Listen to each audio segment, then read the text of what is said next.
Down here on Earth, scientists around the globe are constantly watching, observing, measuring and trying to figure out just what the heck is going on in the vast universe beyond our reach. And 2017 has been an incredibly exciting year for space science, so here are some of the stories that really had us wowed. We saw colliding neutron stars. We just gotta call it. This is absolutely jaw-droppingly good and probably won't be topped by anything short of the first photographs of a black hole's event horizon. Gravitational waves were able to help pinpoint the collision between two neutron stars, allowing us to take optical observations as it was happening and directly measure the speed of gravity. This is huge. You can read up on the implications here. We had an interstellar visitor. Asteroids and comets in the solar system are nothing new. Astronomers observe them all the time. But this one was special. For the first time ever, scientists observed something, either an asteroid or a comet, inside our solar system but originating from elsewhere. And it turned out to be even more amazing once we started studying it, a strangely shaped asteroid with an icy core that has probably been flying through space for hundreds of millions of years.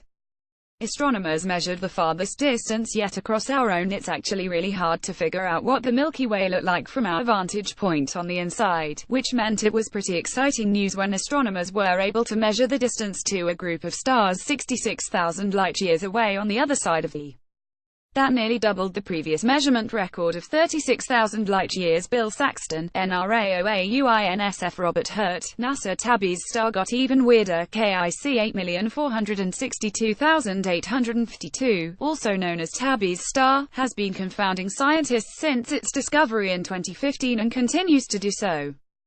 This year, researchers discovered that the star, which exhibits a dimming pattern never seen anywhere else before, has been doing so for longer than we thought, which poses significant problems for all the current hypotheses.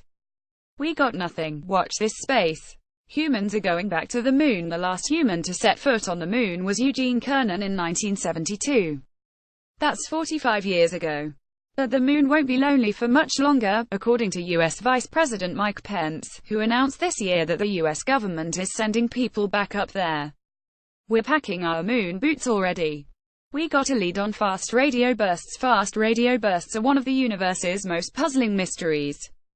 They're extremely powerful radio signals that last just milliseconds, and they can't be predicted or, usually, pinpointed. This year, we received repeating bursts from one location for the first time, and then a second time, allowing us to track where they came from. We still don't know what they are, but we're getting closer. The day Cassini died. For 13 years, Cassini was the little Saturn probe that could, orbiting Saturn and sending back unprecedented amounts of data about the ringed planet and its wacky moons and some breathtaking photographs. On the 15th of September, its mission came to an end, and it plunged down into the depths of Saturn, hard at work until its last moments.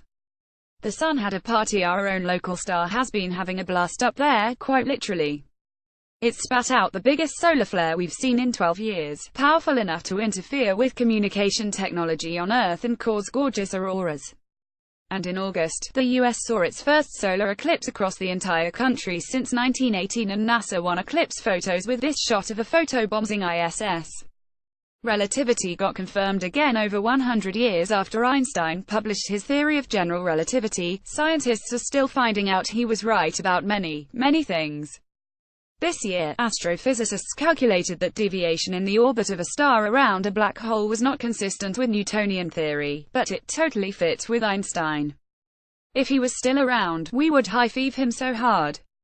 Scientists observe binary supermassive black holes. Thanks to the discovery of gravitational waves, we know that binary black holes exist, but the idea of a binary supermassive black hole was only theoretical, until this year.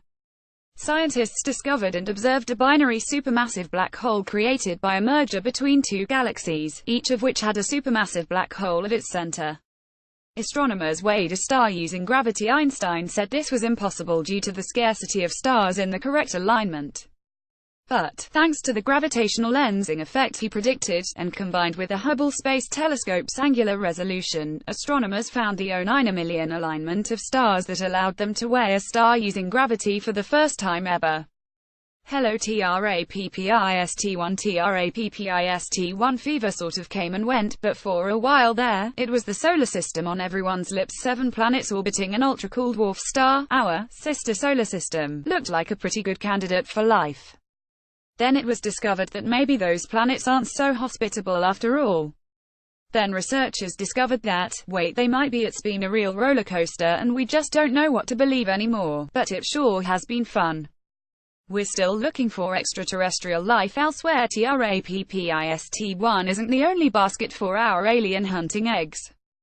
There was also the discovery of LHS 1140b, a planet about 40 years away that shows promise as one of the best candidates yet. And in November, astronomers announced the discovery of Ross 128b, an Earth-like planet just 11 light-years away, from which mysterious signals were detected earlier this year. They could have been interference from Earth, so let's not get too excited. We're going to have to wait a while to find out if either planet has biomarkers, but still exciting. The Event Horizon Telescope took some pictures. We can't see black holes, but maybe we can photograph them. This year, scientists around the world pointed a collective of telescopes, called the Event Horizon Telescope, at a black hole for 5 nights of observations.